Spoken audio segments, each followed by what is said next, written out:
what up everybody, it's your boy the Kryptonian saying here, bringing you a review for One Piece chapter 644. And I'm gonna just tell you guys right now, I'm gonna be a little all over the place for this because I got something I really need to get off my chest now. But the other thing, ending this chapter, I feel like the chapter went on a little too long, and that's not a bad knock. And what I mean is I thought maybe 3 or 4 pages back before Luffy used the Gear 2 armament, which, I mean, that was just a beautiful ending in itself. That was beautiful. That was absolutely beautiful. And right before that, just getting the the ending of Hody Jones and Luffy saying "Leave it to us." I felt like that would have been a proper place to end this, but I understand. You got to have Luffy, showing up like he did to put that final nail in the coffin for Hody Jones. So I totally understood that, and that, excuse me, that was a good editorial choice. I mean, I like that. Just a nitpick on my end. Personally, would have had it ended a little earlier, but that Gear 2 armament and the fact that he says Fire Fist Pistol, okay? Now this is my thing. Probably named that after Ace, Fire Fist Ace. It just makes sense. Ace dying, a part of that was pushed Luffy to get stronger. Yes, it was losing his crew, but also, I mean, losing his brother, man. So, I mean, I like that, but I also think, and just bear with me here for a second, right? I also think that just like Blackbeard, how Blackbeard got 2 devil fruits. I told you I'm gonna be all over the fucking place, but just how Blackbeard got 2 devil fruits, the fact that Luffy is using a Fire Fist pistol and Ace died and Magellan has the not Magellan, that's the guy from Impel Down that has the toxins. Akainu has that Magnum fruit, right? And it's hotter than fire and it could pierce through. I'm guessing this is Oda's way of saying, like, Ace's devil fruit. I don't know if devil fruits go through like reincarnation and everything. Like, I don't know that. I've been going back and rereading some old interviews where Kishimoto and Oda have just been kind of mentioning each other in passing, and so I know that they kind of borrowed stuff from each other. So I'm wondering if maybe devil fruits can reincarnate, and if this is Oda's way of saying, yeah, Luffy's gonna get 2 devil fruits. He's if that fat slob Blackbeard can do it, I don't see why Luffy can. The fact that Luffy is gonna have to rise up to match this guy, it just makes sense. He's gonna need another devil fruit because I do feel like Blackbeard, because of the role that he played in Ace's death, just toppling the admirals. I can't wait to see Luffy drag his dick across the face of Akainu. I can't wait for that. But Blackbeard's the one behind everything. Like, he has to stop him. He has to get revenge for Ace. So I'm wondering if that's maybe gonna be the foreshadowing for that. Now, speaking of foreshadowing, so I almost want to just read the passage. I might do it anyway, but I definitely, when I read this, one of the things that really stands out is I like how Oda just kind of built everything up, showing that it's, you're taught to hate, and I talked about this in a previous chapter review, but I mean, you're taught to hate, and it's our experiences that shape us into who we are. And so when you're constantly referred around negativity, and that's the only things and you have this perception of people in different groups and everything, in this case, how the younger generation has a perception that humans are an inferior species, and like the word that I can't use because of YouTube's algorithm, but you have the ehod. I can't say the actual word, so what I mean, it just rhymes, but what it is. And it's talking about like the holy war and everything. I mean, this is Oda's just went all the way here, and I like how for a brief moment, Hody Jones was being humanized, and it's something that when we were getting the different tidbits on him, and I was just looking at how he was kind of responding to Fisher Tiger, and I was going, well, that doesn't make sense to me, because I'm looking at it and I'm going, I don't think he's getting what Tiger's really trying to do. I think he's missing it. And me being a minority, I mean, it's the same thing of what I've kind of told people in the past when they talk about like the Black Panthers and everything. I was like, you totally missed what their whole thing was. It wasn't, let's just take the violent path. I mean, those are people who were building up the community and doing their own schools and funding a lot of stuff and doing things that there's a lot more to it than just, you know, putting the fist in the air and rah rah rah and all this other bullshit. And that's where it gets kind of dropped down with the younger generation. So I bring this back to One Piece to say this, right? So Hody Jones is the embodiment of that. He's totally missed the point, and he's so far down it. And because he's been drawn into Arlong's web, right? The reason I say Arlong's web is because he's inherited Arlong's will. He's almost like a carbon copy. Obviously, that's what Oda's been going for. But what was also interesting is the fact that as a child, he was presented with a separate path, where Hachi says, yeah, well, I know this human named Rayleigh. He's never looked at me in disgust. I don't think all humans are like that. And that's when Hody Jones, as a child, walks away. You guys have heard me talk about the hero's journey all the time. And you have two paths. You have the hero's journey, and then you have the path of the tyrant. The path of the tyrant is where the hero's, you know, ignores that call to action. Every character theoretically can take part in a hero's journey, though for the purposes of a story, obviously not every one of them is going to go down that path. Some characters are going to be support characters, but theoretically every character, when you look at it, especially with the way the Oda writes, when you look at it, every character in a way undergoes their own hero's journey. So what you're seeing with Hody Jones is that was that moment where he had his call to action. He was seeing everything going on, right? He was seeing all the changes going on. And all along is up there talking about how humans are the inferior beings, how there needs to be a holy war, all this other stuff, right? And then you have Hachi saying, yeah, they're not all like that, though. You know, I know one that isn't like that. And he walked away and he looked at him and he said, your story's making me sick. And that goes into something I've been saying for a really long time. People, when they get complacent, when they get content, they don't want to see something that makes them step outside of their bubble. You know, if I think the world is a certain type of way, then I don't want to hear anything that changes it. That's how people think, and that's a very sad thing, because when you never open yourself up to other experiences and to actually communicate with people who have different beliefs than you stunt your own growth. And so when it goes to the path of the tyrant, because he ignored that, every decision he's done, he feels that what he's doing is the right thing. He feels that in the long run, that his solution will be for the better. But the problem is that because he's making the wrong choices, everything he's doing, he's just making a bigger and bigger and bigger hole for himself. And then on the flip side of that, when you look at Fukaboshi, Fukaboshi had a very big line. Very big line. He said, you have to understand. Our mother, I think she understood that this was probably going to happen. That there was going to be somebody who would rise out of the Fishman district. Somebody who would take this anger that is building up and would carry the hatred and the sins of the previous generation. And instead of looking inward to try and fight this discrimination, to try and bridge the gap, we decided to look at the bigger picture and not look at what's there. And I think that that's really big, because that's a problem that a lot of people tend to have. We want to focus on our grandiose ideas. We want to focus on the end game.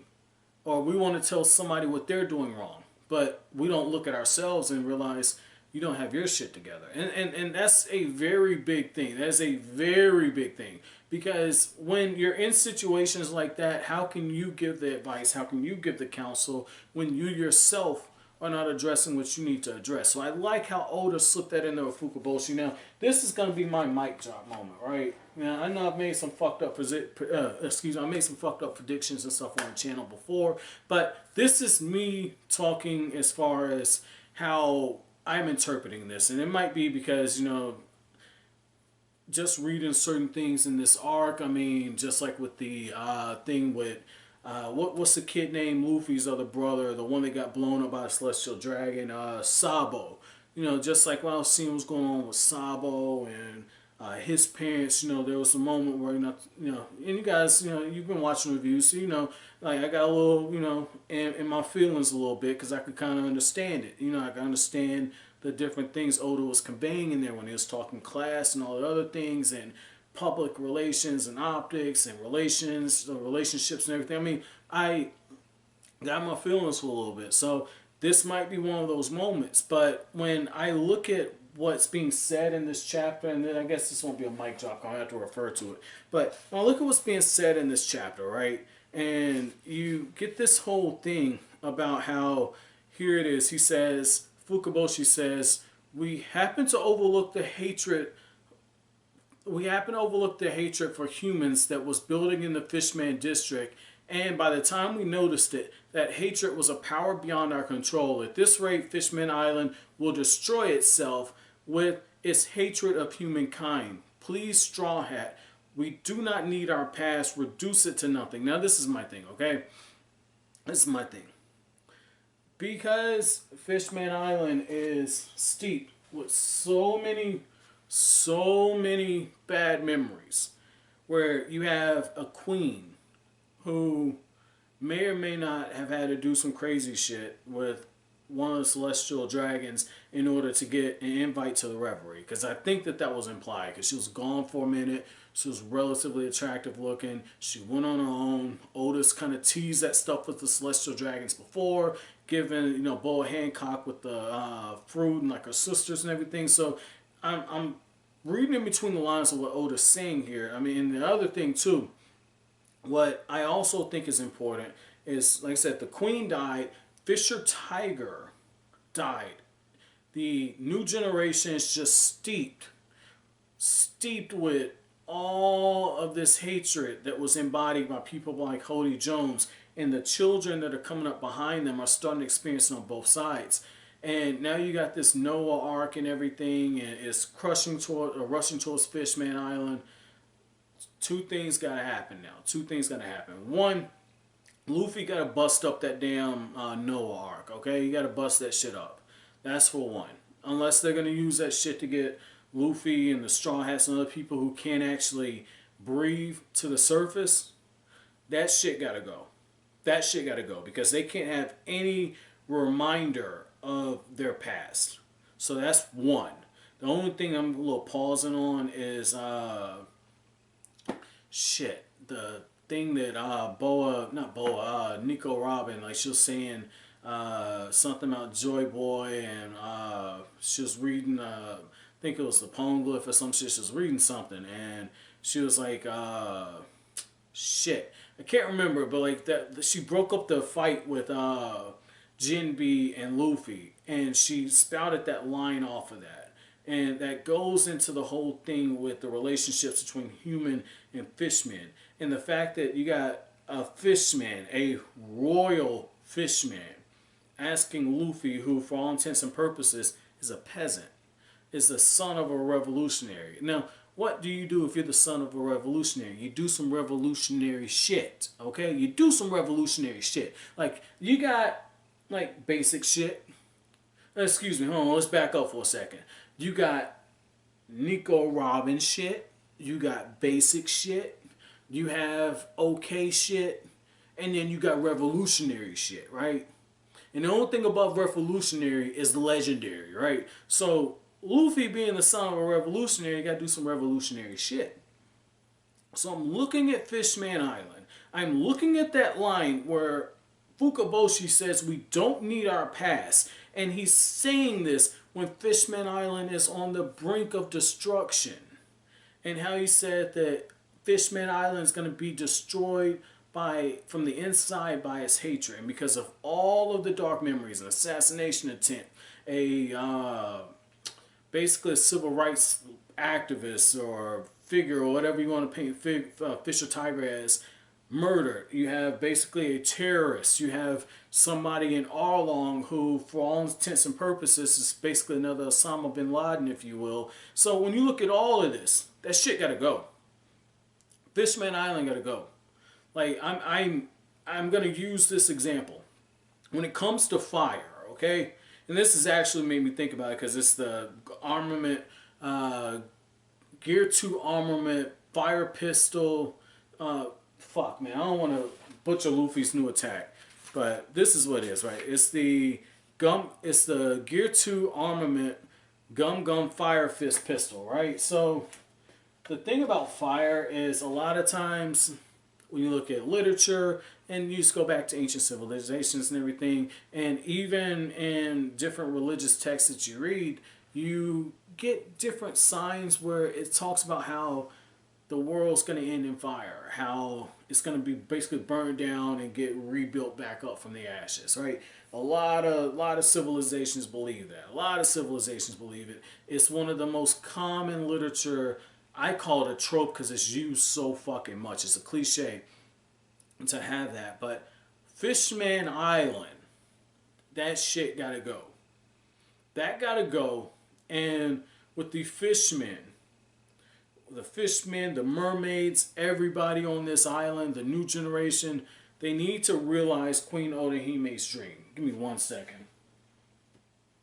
They need to realize Queen Otohime's dream, and the reason being is that when you look at what's going on, right, they can't move past their past, which means they can't go to the future. Okay? They can't move the past. They can't move to the future. Nami just stole the letter and everything that has to do with like the Reverend and everything. That's going to be a game changer for them. So what that tells me is the fact that we got all this going on.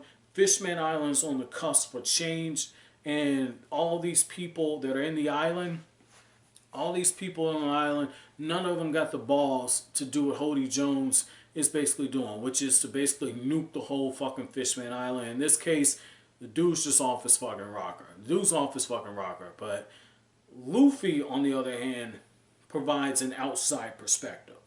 Because this is the thing about Luffy, right? And this is I call him Luffy a big dummy, but one of the things I've always said is that Luffy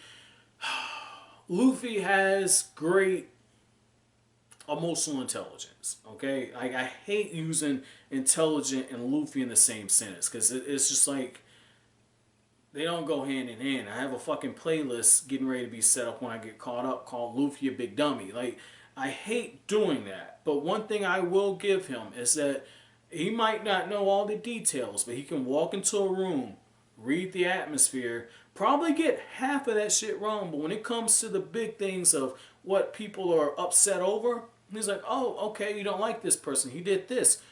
Cool, let's just go kick his ass. Luffy gets right to the point. He's looking at this shit at Fishman Island. He's seeing how this shit's connecting back to the Celestial Dragons. This shit gotta go. This shit gotta go. I don't know how Luffy's gonna do it, but I think it ties back into that prophecy. How Charlie said Luffy is gonna be the destruction of Fishman Island. Okay, I'll buy that. I will totally buy it. And if I'm not mistaken, in that shot and everything in the manga, I'm pretty sure there are flames and everything built behind that, right? I don't know how Luffy survives that, unless that's how, you know, he gets Ace's devil fruit. But Fishman Island gotta get burned down. And I think maybe Oda doing the whole Gum Fire Fist pistol is kind of foreshadowing that, yeah, Luffy is gonna get that fruit. I think it's flame fruit. Whatever Ace's Logia fruit is, I think Luffy's gonna get that shit. He's gonna tell Shirahoshi, like, hey, I told you stick with me. Stick with me. I'm about to burn this shit down. Get your people up to the surface. So that's where I'm going to leave that off. I mean, I know I didn't really touch on like all the evacuations and everything. Everybody freaking out. The ship going down and all the different responses and reactions saying, oh my God, I can't believe the Straw Hats. We thought that those people were going to die. I didn't touch that shit because, one, I didn't care about that nearly as much as I care about what we just got in this chapter. So that's one. The second thing, you guys know how it is, man. Like when some shit pop in my head and it's a theory, this is a reaction. I'm talking to you guys like how I would be talking to a friend if we just read the same fucking chapter and it's just like, oh man, I can't believe this. What do you think? Where do you think this is going? You know, so I mean, that's where that is, man. But my chapter question to you guys is, do you think I'm going a little too extreme? Do you think that that's just me kind of slipping into anarchy mode, you know, saying, let's just burn this shit down? Am I reading too much into that? But as always, guys, if you like anything I had to say, don't forget to comment, rate, subscribe, share. Thank you so much for watching the video, guys. Have an awesome